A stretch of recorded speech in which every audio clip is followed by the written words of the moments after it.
കോഴിക്കോട് പന്തീരാങ്കാവിൽ തെരുവുനായ ആക്രമണം 3 പേർക്ക് കടിയേറ്റു. ഗുരുതരമായി പരിക്കേറ്റവർ കോഴിക്കോട് മെഡിക്കൽ കോളേജിൽ ചികിത്സയിലാണ്. പന്തീരാങ്കാവിന് സമീപം മുതുവനത്തറയിലാണ് തെരുവുനായ ആക്രമണം ഉണ്ടായത്. 3 പേർക്ക് കടിയേറ്റു.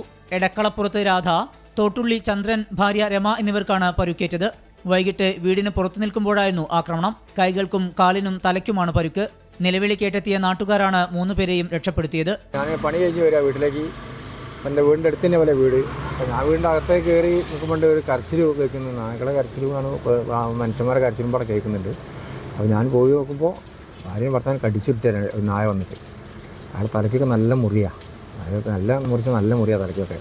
പിന്നെ അവിടെ നിന്ന് കഴിച്ചിലാൻ എൻ്റെ നായൻ്റെ വായിലാണ് ഇവരെ കയ്യുള്ളത്.